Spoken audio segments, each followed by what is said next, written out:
आगाह कंदा हलूं।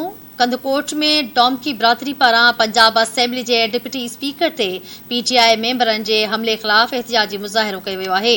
डोमकी बिरादरी जे माण्हुनि पारां रैली कढी प्रेस क्लब आॾो धरणो हंयो वियो, जंहिं दौरान नारेबाज़ी बि कई वई आहे। एहतिजाज कंदड़नि जो चवणु आहे त डिप्टी स्पीकर दोस्त मोहम्मद मज़ारी ते हमलो कंदड़नि ख़िलाफ़ कार्रवाई कई वञे।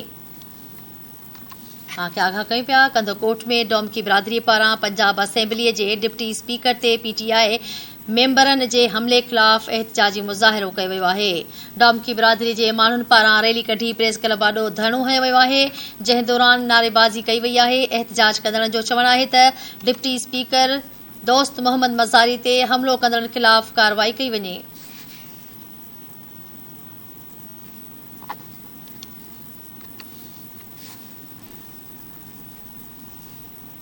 आगाह कयूं पिया। कंदकोट में डोमकी बिरादरी पारां पंजाब असेंबली जे डिप्टी स्पीकर ते पीटीआई मेंबरनि जे हमले ख़िलाफ़ एहतिजाजी मुज़ाहिरो कयो वियो आहे।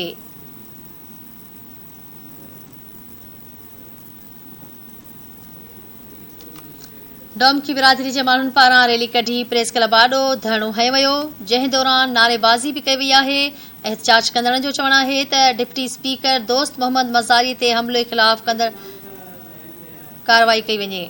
कंदकोट खां धरती टीवी न्यूज़ जो रिपोर्टर हफ़ीज़ मलिक लाइन ते मौजूद आहे। जी हफ़ीज़, कहिड़ा तफ़सील आहिनि?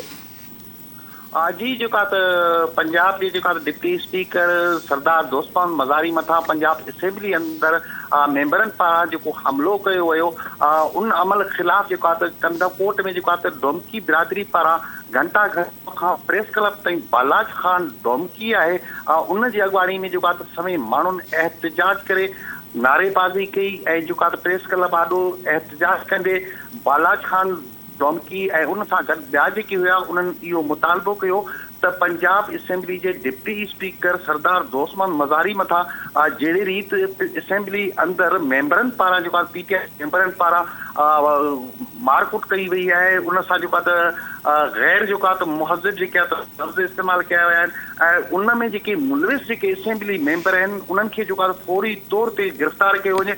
हिननि जेका इहो मुतालबो कयो आहे पंजाब हुकूमत खां बि जेकी असेंबली अंदरि जेकी हीउ जेको सरदार दोस्त मोहम्मद मज़ारी सां जेको वाक़ियो पेश आयो आहे ऐं तंहिंमें जेके बि मुलविस माण्हू आहिनि उन्हनि मथां केस दाख़िल करे खेनि गिरफ़्तार करे इंसाफ़ कयो वञे।